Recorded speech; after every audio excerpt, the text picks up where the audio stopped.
One item we can't survive without, even in a global recessionary slump: mobile phones. No longer just for chatting or sending messages, but taking photos, listening to music, and soon to become our electronic wallets too. SiimTech Global insets payment technology in mobile phone SIM cards. Co-founder Derek Kwik told Bloomberg, or rather Paul Gordon, why this is the future.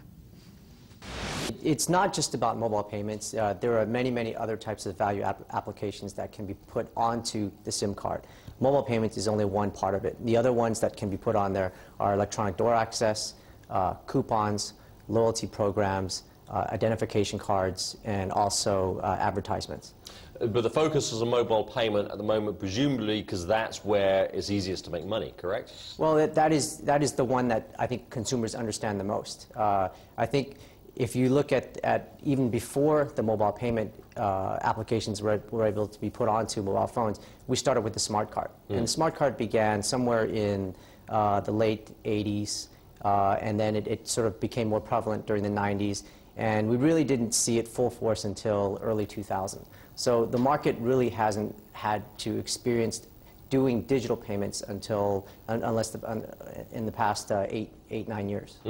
Why? I mean, why not stick with smart cards? Why should we have a SIM card in your mobile phone? Smart cards is a very passive form of technology. It's really just a card, and there's no battery power that's associated with it, so it's very limiting in the types of functions that it can do. But that's a good thing, isn't it? Your smart card doesn't run out of power. You don't end up at the supermarket unable to pay, which you might do when your phone runs down. Right, but I think these days most people have this knowledge, or they remember to charge their phones every time when it's available.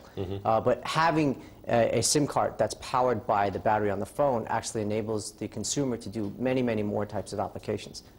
The proof is in the market, of course, so you're at the stage where you're not selling yet, but you're close to doing so, correct? Correct. We are actually undergoing a couple of trial launches around the region, namely in Thailand, and we should see that happening very, very soon.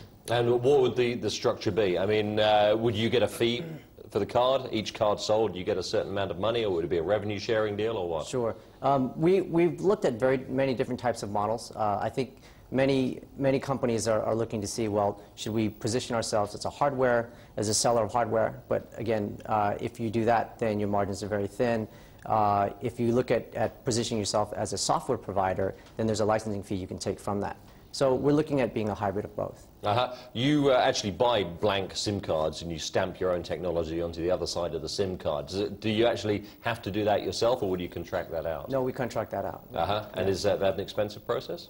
It is a fairly expensive process. If you look at the cost of a normal SIM card, but normal SIM cards can only do mobile phone functions. It really can't do anything more than that. We're actually adding a lot of value onto that. But the sophistication of the circuitry that's put onto the SIM card raises the SIM card cost to be quite high. How high would it be? I mean, how much would one of your upgraded SIM cards cost? We're looking at upwards of $15 US. $15 US per SIM card. That's the production cost. So you need to make your profit on top of that. Right. So it's actually a significant capital expenditure for mobile operators to take on this. But again, it provides them with a value-added service that not many operators have. But presumably, you see the potential client base is in the hundreds of millions. Right.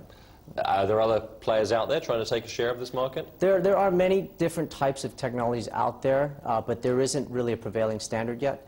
I think most notably, you'll see a lot of handset manufacturers have the mobile payment technologies built into the handset. We, on the other hand, have it built into the SIM card. We find that when a consumer changes from handset A to handset B, the SIM card follows them everywhere they go. You mentioned the lack of a standard there. This is one of the things which has hindered the growth in mobile payment, isn't it? Is that set to change? I think that will change over time. I think the consumer is really the one who will ultimately choose which technology will ultimately win.